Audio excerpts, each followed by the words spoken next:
来去片导演林团秋14人有拍6支台语片，国家影视厅中心邀请日本学者用世界电影的角度要办林团秋影展，让民众用更较快的角度来看台语片，要听学的观点也个厉害。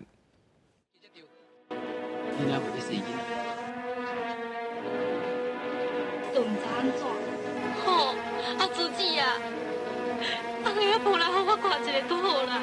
以三角乱情做主题的台语片《丈夫的秘密》是导演林团秋1960年拍的电影，伊翻翕20年前的日本电影《雷的责任》。不过，伊重新塑造男主角呈现出2种的个性，嘛甲女主角塑造做有主体性、明事理的角色，这拢是台语片真罕见的手路。研究台湾电影的日本学者认为，林团秋的改编不是单纯翻翕，甲 copy 日本电影的手路尔。对于当时的那个拍台语片的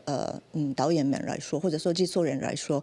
可以说是禁用日本片子的一种方式来创造出一个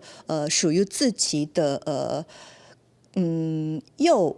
global 又 local 的一种新的台湾的电影嘛。导演林团秋在1957年至1965年中间拢总是拍6支台语片。日本学者表示，像大家嫌疑犯5月13伤心夜等等，拢通看到林团秋对日本作品改编的混合。但是，放在世界电影史当中，嘛是有时代关联性的。希望透过影展甲展览，甲原作和林团秋改编的作品来同齐呈现，让台湾观众会当用更较快的角度来看台语片。这片是迄种伊家己。拍了连加的还袂真正加出来，伊就感觉讲这片无够好，伊就感觉讲也是莫摕出来放就好啊。嘿啊，伊对家己要求较悬啦。所以阮即届嘛有特别吼，甲迄一寡无去的片，剩一寡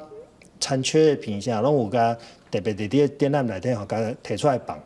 国家影视厅中心表示，这届林团秋的影展自3月初1起稿，由日本学者米萨瓦妈咪的规划，除了会当看到林团秋导演的经典作，嘛会公布2个特殊的作品，一个是高档也未吹到的探烟花，会透过剧照还有剧本重新呈现风貌；另外一个是伊无加完成的桃花线，嘛会透过影展头盖对外放送。记者卢尚珠、郑准佑新北报道。